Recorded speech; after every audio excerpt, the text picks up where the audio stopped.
Hello friends, welcome to my YouTube channel Shrikant technical coaching centre. YouTube channel जो आपको search करना है सारे लेटर कैपिटल में लिखिएगा S.K.C.C में आपका स्वागत है। आप लोग अच्छी से तैयारी चल रही होगी और आज मैं आपको कक्षा 10 की विज्ञान कुमार मित्तल की नूतन प्रकाशन की मैं आपको बताने जा रहा हूँ। आपका अध्याय चल रहा था 11, अध्याय 11 वो था। आपको कौन सा अध्याय था वो मैं आपको दिखाने जा रहा हूँ। ह्यूमन आइज मतलब मानव नेत्र एवं इंद्रधनुष के रंगों का बनना, जो हमारे कैसे वो बनता है आपको दिखाया था। मानव नेत्र मैंने आपको बताया भी था, अच्छे से पढ़ाया भी था, तो आज मैं उसके आगे बताने जा रहा हूँ, तो आप लोग देखिएगा और समझिएगा भी। कल मैंने आपको बताया था टॉपिक क्या जरादृष्टि दोष से फिनिश किया था। आज मैं बताऊंगा आपको उसी के आगे, आप लोग देखिएगा। लिखा हुआ है प्रिज्म से प्रकाश का अपवर्तन। देखिए पढ़िएगा भी और अच्छे से समझिएगा भी, तो आप लोगों को समझना भी है और पढ़ना भी है। ठीक है, लिखा हुआ पहले तो आपको पॉइंट पढ़ना है प्रिज्म क्या, प्रिज्म से प्रकाश का अपवर्तन कैसे होता है, प्रिज्म क्या होता है आपको पढ़ना है। प्रिज्म लिखा है, प्रिज्म किसी पारदर्शी माध्यम के उस भाग को कहते हैं जो कि किसी कोण पर झुके हुए दो समतल पृष्ठों के बीच में स्थित होता है। मतलब जो हमारा देखिए यहाँ पे डायग्राम बना हुआ है कि प्रिज्म किसी पारदर्शी माध्यम के उस भागों को कहते हैं जो कि किसी कोण पर, देखिए जो किसी कोण पर झुके हुए समतल, दो समतल हैं देखिए, समतल पृष्ठों के बीच में स्थित होता है। समतल पृष्ठों के बीच में स्थित होता है। देखिए दोनों सेम है तो इनके बीच में लिखा है स्थित होता है। तो इस पृष्ठ को अपवर्तक पृष्ठ तथा इनके बीच के कोण को अपवर्तक कोण कहते हैं। दोनों पृष्ठों को मिलाने वाली रेखा को अपवर्तक कोण कहते हैं। इन दोनों को देखो जो मिला देंगे ऐसे तो ऐसे, देखिए कोण हमारी रेखा मिल गई, ये हमारे अपवर्तक कोण कहलाते हैं। अब देखिए लिखा हुआ है प्रिज्म द्वारा प्रकाश का विचलन। अब प्रिज्म द्वारा प्रकाश का विचलन कैसे होता है वो भी मैं आपको दिखा देता हूँ। आप लोग देखिएगा अच्छे से, मैं जो बोल रहा हूँ वो नोट करते जाइएगा अगर राइटिंग नहीं समझ में आ रही होगी, क्योंकि जो आगे अब नोट्स मिलेंगे वो आपको अच्छे मिलेंगे और क्लासेस की, लेकिन थोड़ी इसकी मैंने बना दी है नोट्स, तो कोई दिक्कत नहीं है। आप लोग समझिएगा, समझने की कोशिश कीजिएगा। मैं खुद पढ़ के बता रहा हूँ, आप लोग वो नोट कर लीजिएगा। प्रिज्म द्वारा प्रकाश का विचलन। अब देखिए प्रिज्म से प्रकाश का विचलन कैसे होगा। लिखा हुआ है AB तथा AC, जो हमारा AB और AC जो हैं वो हमारे क्या अपवर्तक पृष्ठ हैं। जे और जे दो हैं, जे हमारे क्या हैं अपवर्तक हमारे पृष्ठ हैं। ठीक है, और कोण BAC, जो कोण BAC और जो कोण A है, ये हमारा क्या है प्रिज्म कोण है। ठीक है, आप लोग समझते रहिएगा। प्रिज्म कोण है और BC अपवर्तक कोण है। जो BC जो दिया हुआ है, जे जो दी हुई है, ये हमारी क्या अपवर्तक कोण है। ठीक है, हमने लिख दिया है इसी वजह से। फिर लिखा है आपतित किरण PQ को आगे, निर्गत किरण RS को पीछे बढ़ाने पर, देखो PQ जो है और RS को जो हम पीछे बढ़ाएंगे, ठीक है, R और जो है S को हम पीछे बढ़ाने पर बिंदु D पर बढ़ती हुई, ठीक है, ये हमारी जो S पॉइंट जो है, ठीक है, बढ़ती हुई बढ़ाने पर बिंदु D पर काटती है, तो इन दोनों किरणों के बीच बना कोण डेल्टा विचलन कोण कहलाता है। देखिए विचलन कोण हमारा इन दोनों जो RS को हम पीछे बढ़ा रहे हैं, तो जो हमारी PQ जो अपवर्तक कोण है हमारी R, तो उसको जब निर्गत करने पर जब बढ़ा देंगे, जहाँ पे जो काटेगी वही हमारा विचलन कोण कहलाता है। ठीक है, फिर लिखना है, यदि मोस्ट इम्पोर्टेंट पॉइंट है आपका, यदि हम प्रिज्म पर गिरने वाली किरण के आपतन कोण I को बढ़ाते जाएं तो विचलन कोण डेल्टा का मान घटता है।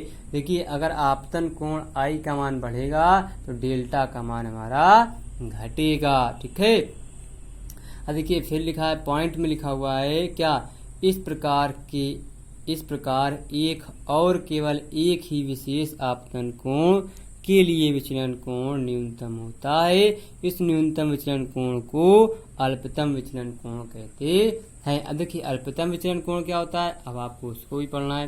देखिए लिखा हुआ है अल्पतम विचलन कोण का फार्मूला, प्रिज्म के पदार्थ का अपवर्तनांक जो होता है n बराबर साइन ए प्लस डेल्टा m अपान 2 बटे साइन ए बाई 2, ये होता है हमारा अल्पतम विचलन कोण होता है। ठीक है, आप लोगों ने अच्छे से पढ़ा भी होगा और देखा भी होगा। ठीक है, तो देखिए साइन ए प्लस डेल्टा m अपान 2, ये साइन ए बाई 2, ये फार्मूला से आपको न्यूमेरिकल मिलेगा। तो ये फार्मूला याद कर लीजिएगा। प्रिज्म के पदार्थ का अपवर्तनांक n बराबर साइन ए प्लस डेल्टा m बटे 2 टोटल बटे साइन ए बाई 2। अब देखिए वेयर, जहां हमारे ए डेल्टा m क्या क्या है ये भी आपको पता होना चाहिए। n प्रिज्म के पदार्थ का अपवर्तनांक है, ए प्रिज्म का कोण होता है, डेल्टा m अल्पतम विचलन कोण। इन तीन राशियों में से कोई दो राशि आपको दी होंगी तो एक राशि आप निकाल सकते हैं। ठीक है, ये हो गया आपका प्रिज्म के पदार्थ का विचलन कोण का फार्मूला। अब देखते हैं आगे आपको पढ़ना है क्या, प्रिज्म द्वारा श्वेत प्रकाश का वर्ण विक्षेपण। ये देखिए आपको बना हुआ है बहुत अच्छी तरीके से, डायग्राम भी आप लोग देखते रहिएगा। ठीक है, लिखा हुआ है प्रिज्म द्वारा श्वेत प्रकाश का वर्ण विक्षेपण, dispersion of white light by prism. अब देखिए प्रिज्म में हमें श्वेत प्रकाश होता है उस पे हमें कलर कैसे मिलते हैं, किस प्रकार से मिलते हैं, कैसा होता है, वो आपको बताना है। अब देखिए लिखा हुआ है श्वेत प्रकाश के अपने अवयव रंगों में विभक्त होने की प्रक्रिया को वर्ण विक्षेपण कहते हैं। मतलब क्या, श्वेत प्रकाश के अपने रंगों में विभक्त होने की प्रक्रिया को वर्ण विक्षेपण कहते हैं। मतलब क्या, जो श्वेत प्रकाश होता है, 7 रंग का जो प्रकाश होता है, वो जो उनके कलर अलग अलग हो जाते हैं विभक्त होने को, या कलर अलग अलग होने की जो प्रक्रिया होती है उसी को हम वर्ण विक्षेपण कहते हैं। अब देखिए यहाँ पे हमारा क्या, ये देखिए श्वेत प्रकाश हम क्या है, मिरर से श्वेत प्रकाश हमारा यहाँ आ रहा है, किस पे, प्रिज्म से। लेकिन हमको क्या जाना ऐसे चाहिए, लेकिन वो थोड़ा सा क्या झुक जाता है। झुकने के बाद सबसे पहले जो कलर आएगा हमारा लाल कलर होता है। अब इस पर्दे पे अगर हम देखेंगे तो पहला होता है लाल, दूसरा होता है नारंगी, तीसरा होता है पीला, 4 नंबर पर होता है हरा, 5 नंबर पर होता है नीला, 6 नंबर पर होता है जामुनी और 7वें नंबर पर होता है बैंगनी। अब देखिए लिखा हुआ है red, orange, yellow, green, blue, indigo और वायलेट। लेकिन इसका आपको क्रम भी याद रखना है, क्योंकि पूछ लिया जाता है कि श्वेत प्रकाश के रंगों का क्रम क्या होता है, या वेब ग्योर का सही क्रम बताइए। तो जो होता है VIBGYOR, हम यहाँ से नीचे से ऊपर पढ़ते हैं वेब ग्योर। ठीक है, ये होता है सही क्रम, VIBGYOR होता है वेब ग्योर। देखिए कुछ की पॉइंट्स लिखे हुए हैं, आप लोगों को देखने में अच्छा लगेगा। की पॉइंट देखिएगा, लिखा हुआ है सबसे पहला पॉइंट, सबसे ज्यादा तरंग दैर्घ्य किसकी होती है। सबसे ज्यादा तरंग दैर्घ्य अगर तुमसे पूछा जाए किसकी होती है तो लाल रंग की होती है।